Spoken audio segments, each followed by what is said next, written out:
दिन भर गोईठी पाँच के कंडे पाँच के ये उपले बना करके उससे एक टाइम का भोजन बहुत मुश्किल से करा के अपने बच्चों को पाल रहे थे।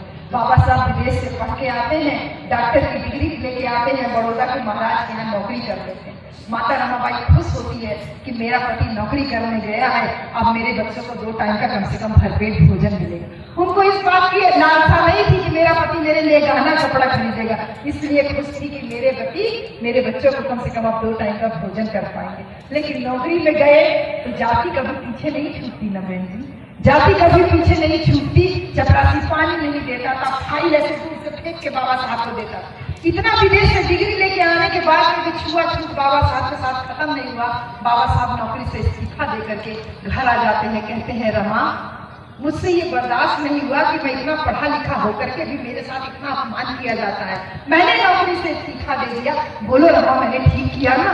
रमाबाई जो कि खुश थी कि मेरे बच्चे 2 टाइम का भरपेट भोजन करेंगे, वो कहती है नहीं बाबा साहब आप बिल्कुल ठीक किए, आपकी जगह मैं भी होती तो मैं भी यही कहती, हम भूखे रह सकते हैं लेकिन अपने सम्मान के साथ समझौता नहीं कर सकते। धारा के विपरीत जाकर के माता रमाबाई ने बाबा साहब का साथ दिया और बाबा साहब से कहा कि आप जाइए अपनी अधूरी पढ़ाई पूरी करके आइए।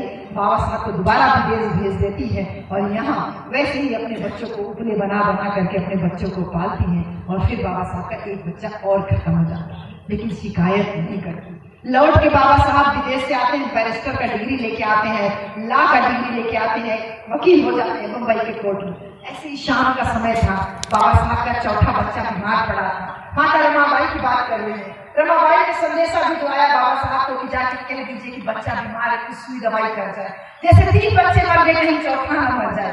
सारा काम धाम छोड़ के बाबा साहब घर आते हैं तो देखते हैं इनका चौथा बच्चा ऐसे जमीन में लेटा होता है, लंबी लंबी सांसें ले रहा होता है। बाबा साहब अपने बच्चे को गोदी में उठाते हैं, देखते हैं तो शरीर बुखार से तप रहा होता है। अब नया प्रैक्टिस शुरू किए थे तो पैसा एक तो जेब में था नहीं, जेब में हाथ डालते हैं कि कहीं पैसा कुछ मिल जाए तो बच्चे का दवाई करना है। ऐसे सोच ही रहे थे तब तक बाबा साहब की गोदी में चौथा बच्चा दम तोड़। जब चौथा बच्चा मर जाता है तब माता रमाबाई फूट करके रोने लगती है, कहती है बाबा साहब अब बस बहुत हो गया, बहुत हो गया। आपके ज्ञान पाने की इच्छा ने, आपके समाज सेवा ने मेरे 4 बच्चों को मुझसे छीन लिया, पूरा परिवार उजाड़ दिया, अब मुझसे और बर्दाश्त नहीं होता बाबा साहब, अब मैं आपसे और नहीं कह सकती, जाके लोगों की मदद कीजिए। तब बाबा साहब माता रमाबाई के कंधे पे हाथ रखते हैं, कहते हैं रमा तू तो अपने एक बच्चे की मौत पे मेरे कंधे पे सिर रख के रो भी सकती है, मैं अपने समाज के हजारों बच्चों को रोज मरते हुए देख रहा हूँ, मैं अपना तू किससे कहूँ, अपना गम किससे कहने जाऊँ? माता रमाबाई और जिद करने लगती, कहती बाबा साहब सब बात ठीक है, लेकिन मेरा बच्चा आप कहते थे बड़ा होकर देश पे राज करेगा, आज मेरा बच्चा मर गया है, बताइए कैसे देश पे राज करेगा, मेरे बच्चे की जिंदगी कैसे वापस आएगी?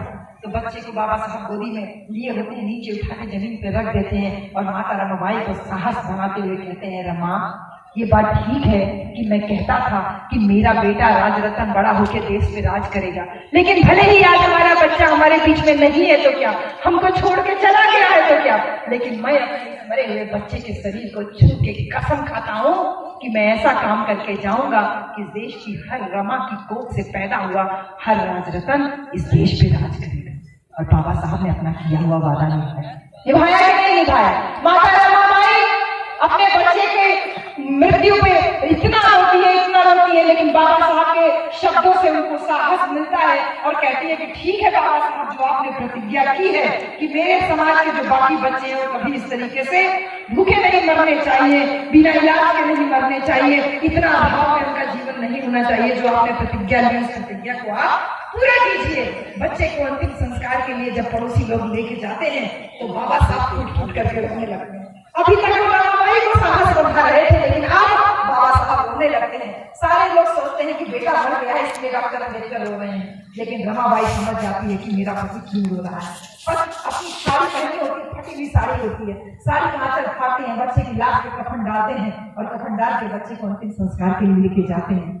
जब लौट के आते हैं तब बाबा साहब से रमाबाई कहती है बाबा साहब आप इसीलिए रो रहे थे ना कि आपके पास पैसे नहीं थे बच्चे की लाश पे कफन डालने के लिए?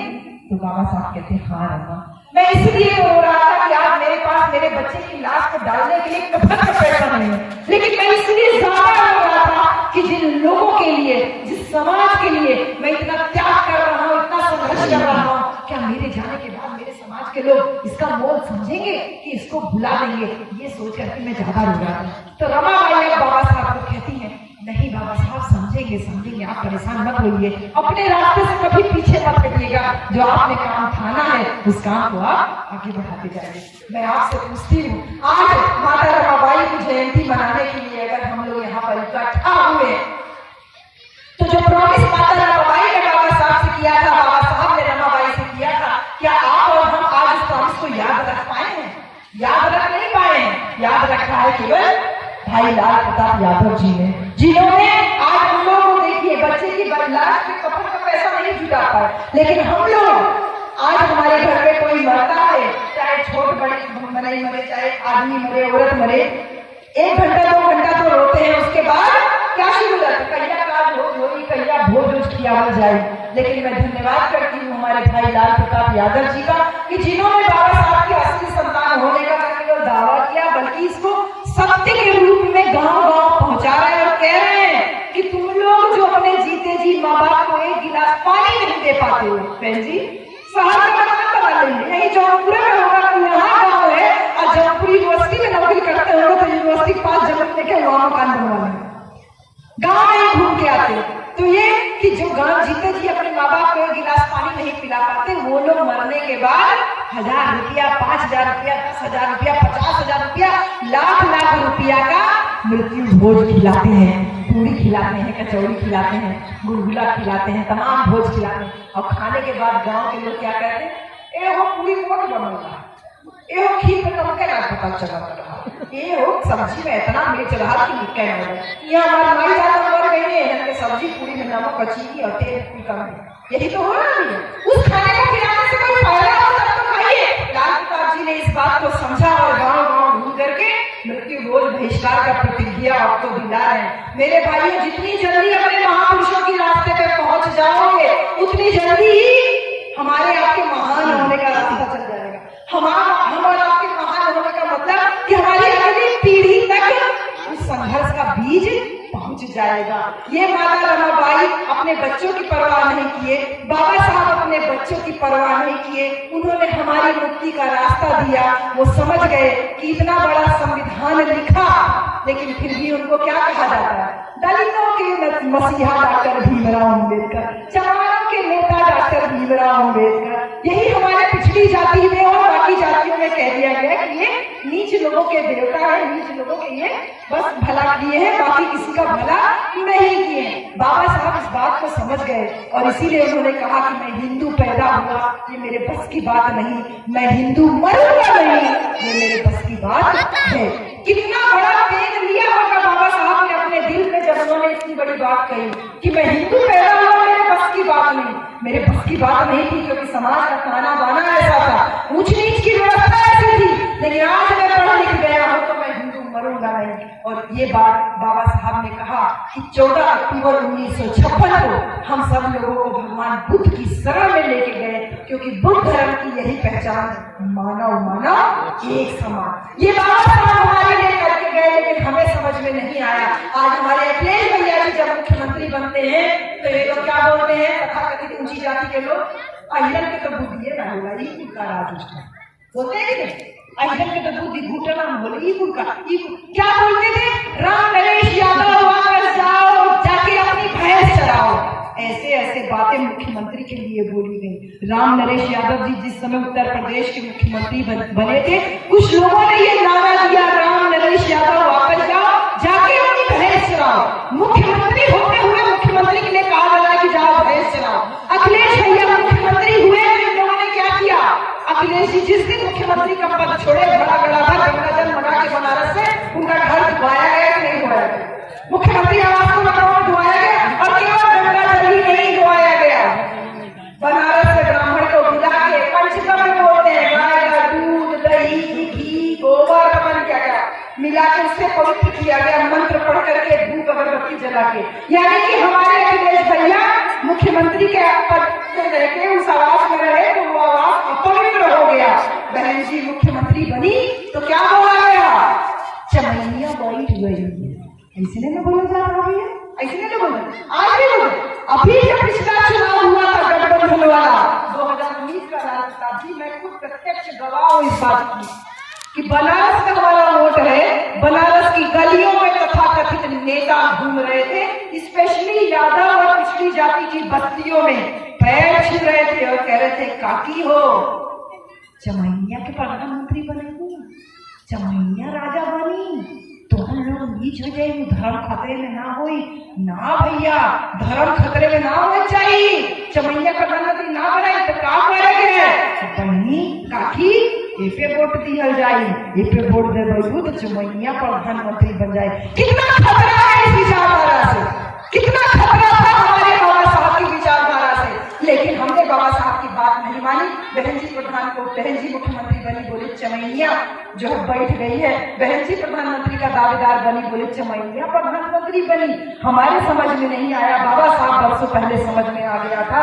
उन्होंने कहा अगर बराबरी चाहते हो, सम्मान चाहते हो तो उस धर्म को छोड़ना होगा जिसने खुद को नीचे बना के रखा, क्योंकि इसी धर्म की वजह से ये जाति है जिसकी वजह से आप और ना अजीब भोगी पासी कहीं लोधी चमा पासी कितनी जातियों में हम लोग बटे हुए हैं। बाबा साहब हम सबको बुद्ध की शरण में लेके गए और कहा कि बुद्ध की शरण में सब लोग एक बराबर होते हैं, लेकिन बाबा साहब जानते थे बड़े भोले भाले हैं हम सब लोग। आज तो बुद्ध की शरण में निकल ले रहे हैं, लेकिन हम यहाँ से चले जाएंगे, हमारे पीछे फिर कोई डीजे नाच गाना वाला आएगा, फिर कोई कांवड़ में जाने वाला आएगा, फिर कोई सत्संगी बाबा का सत्संग आएगा, तो हम लोग उसके पीछे भी नाचते गाते चल देंगे। ये सब हम लोग क्यों करते हैं? डर की वजह से, डराया गया हई न करबू तो हई हो जाए, जूतिया ना पूजबू तो लड़का मर जाए, करवा में रखबू तो हर आदमी मर जाए। दिमाग से सोचे ही नहीं, कभी सोचे ही नहीं। एक बात सोचिए, तू डराए तो आदमी जियत रहे, आदमी खातिर व्रत रखा जाला है भाई, तू डराए तो लड़का जियत रहे, लड़का खातिर व्रत रखे। कबो ही दिमाग से सोचे की कोशिश करा कि ये आदमी ना डराए, हमारा मेहरारू जियत रहे, आप मेहरारू खातिर एक दिन व्रत करें। सही बात है, ये आदमी लोगों को नहीं डर लगता कि मेरी बेटी जिंदा है, अपनी बेटी के लिए एक दिन व्रत कर ले। सही है, पूरी जिंदगी हम लोग व्रत रखते हैं इनके लिए। हमारी भाभी इतना भयंकर व्रत रखने वाली, वही जो टॉपअप वाला, उम्र का टॉपअप वाला एक व्रत नहीं है, बताइए। मोबाइल का टॉपअप महीना का होता है, अब तो महीने का 28 दिन का होता है, हो सकता है 27 दिन का हो जाए। मोबाइल का टॉपअप खत्म हो जाए बहन जी तो 250-300 रुपया का महीना का टॉपअप हो रहा है 28 दिन का, और यहाँ एक तो भूखने वाला व्रत बना दिया गया कि साल भर का टॉपअप हो जाता है इनका उम्र। एक दिन भूख लीजिए, साल भर का रिचार्ज, साल भर तक कुछ नहीं होगा, फिर अगले साल उसी दिन रखेंगे तो टॉपअप हो जाएगा। हमारी भाभी यही टॉपअप वाला बड़ा बड़का त्योहार बड़ा रखती थी, बहुत समझाए भोजी को ना रखे थे, कहने की ना दीदी हमारे रखे जा 25-28 साल हो गया उनका शादी को। 2 साल पहले उनको समझ में आया होगा, कहने की नहीं रखेंगे दीदी, आप कह रही है नहीं। सुबह उसके लड़की पर रोटी सब्जी खाए, लड़का सयान हो गया, भैया शिकायत करेंगे डैडी डैडी आप मम्मी व्रत नहीं रखी है, मम्मी आज खाना खा रही है। गुस्सा आएगा ना भैया को, जो हर साल पैर छुआते थे भाभी से, एक दिन था जिस दिन पैर छूती थी, अब पैर नहीं छुएगी, टेंशन थी। आए देखे गुस्साए तो बहुत गए, लेकिन कुछ बोले नहीं, अपना मोटरसाइकिल उठाए चले गए। शाम को गुस्सा कम हुआ, वापस आए। ऐसा संयोग था कि भाभी सुबह का खाई थी, थोड़ा भूख लगे, ऐसे रोटी तोड़ के खा ली भैया, जो गुस्सा कम हुआ तो गुस्सा फिर से चला, बोले अभी तक खा रही है, सुबह भी खा रही है, लग रहा पूरे साल का खाना आज ही खा लेगी। गए अपना दरवाजा बंद करके सो गए। भाभी भी कुछ नहीं बोली कि अभी लड़ाई झगड़ा चालू हो जाए, जूता चप्पल गाली गलौज चालू हो जाए, आदमी कौन भरोसा। सुबह गई भाभी भैया को जगाने, कहे अरे राजू जरा उठिए, भैया जगा सोने दे, अभी फिर कह राजू जरा उठ जाए, भैया फिर जरा सोने दे, अभी फिर कहती अरे रात को भी कुछ नहीं खाए, कुछ खाओ लोग आराम से सो। भैया क्या एक झापड़ मारूंगा दिमाग ठीक हो जाए, कह रहा सोने नहीं दे रही। भाभी बेचारी बैठी की उठ के खड़ी हो गई, कहने लगी आराम से सोइए, मैं तो चेक कर रही थी, कल व्रत नहीं रखी थी, जिंदा हो हुआ तो नहीं गए। भैया बहुत तेज हंसने लगे, बोले कि अरे जा खाना लिया, पानी लिया। भाभी 2 दिन सो, 3 दिन सो, 4 दिन सो, कोई टेंशन नहीं, अब जिंदा हो ही तो पता ही करोगे नहीं। बेचारे हाथ पैर जोड़े, राजीनामा हुआ, खाना पानी आया, दोनों प्राणी खाए। कहे कि उस दिन भैया और भाभी दोनों के मन से ये डर और वहम दूर हो गया कि हमारे भूखा प्यासा रहने से इनकी उम्र लंबी होने वाली नहीं है। बहन जी हमन व्रत रखा जा रहा कि जियत रहे, हमन व्रत रखा जा रहा हमारा लड़का जियत, ये दारू पी सुसाइड करने लगते। ये बीड़ी पी के सुसाइड करने पे लगे, ये तंबाकू गुटखा पान मसाला खा पी करके सुसाइड करने पे लगे। इनसे अच्छा तो हम है ना बहन जी, तंबाकू नहीं खाते, नशा नहीं करते, गुटखा तंबाकू दारू नहीं पीते, हाँ इनसे ज्यादा जीते हैं। इनका तो टिकट पहले मिल जाता है, इनसे ज्यादा जीते हैं। आराम से अपना पूरा दादी नानी बन के पनौती नौती पूरा सब करके उसके बाद में भगवान उठाएगा, सही ना, नाती पोता सबका बियाह शादी करके। इस बहन को, इस डर को दूर करने के लिए बाबा साहब ने हमको पहले ही प्रतिज्ञा देकर के गए, बोले बुद्ध की शरण में आने से पहले अपने बुद्धि का प्रयोग करना है, और बुद्धि का प्रयोग करने के लिए अपने मन से डर को दूर करना है, और उसी डर को दूर करने के लिए 22 प्रतिज्ञा देके गए। 22 प्रतिज्ञा की बात नहीं करूंगी, सिर्फ एक प्रतिज्ञा की बात करूंगी, जो पहली प्रतिज्ञा बाबा साहब की, वो कह रहे हैं कि मैं ब्रह्मा विष्णु महेश को कभी ईश्वर नहीं मानूंगा, इनकी कभी पूजा नहीं करूंगा। 22 प्रतिज्ञा में ज्यादा टाइम हो जाएगा, सिर्फ एक प्रतिज्ञा जान लीजिए, अगर आप पालन कर लीजिए तो आपके मन का डर और वहम दोनों दूर हो जाएगा। इस डर को दूर करने का साहस हमको दिया बाबा साहब की 22 प्रतिज्ञा ने। ऐसे थोड़ी आपके बीच में आके इतना दहाड़ के बोल पाती हूँ मैं, ये साहस भीतर से आया। ये साहस मुझे मेरे कर्पूरी ठाकुर जी ने दिया। कर्पूरी ठाकुर जिनका फोटो यहाँ लगा हुआ है। 24 जनवरी को इनका भी जन्मदिन था, और आज 28 जनवरी है। आज से 4 दिन पहले इनका जन्म हुआ। बिहार में 2-3 बार मुख्यमंत्री रहे, और इनके लिए भी कहा गया, अरे कर्पूरी कर्पूरा छोड़ो गद्दी थामो उस तरह। कर्पूरी ठाकुर नाई बिरादरी में जन्मे, लेकिन छात्र जीवन से ही लगातार सक्रिय रहे राजनीति में, कि अपने जो अति पिछड़े लोग हैं, अपने जो पिछड़े समाज है, अपना जो दलित समाज है, इसको कैसे शासन सत्ता में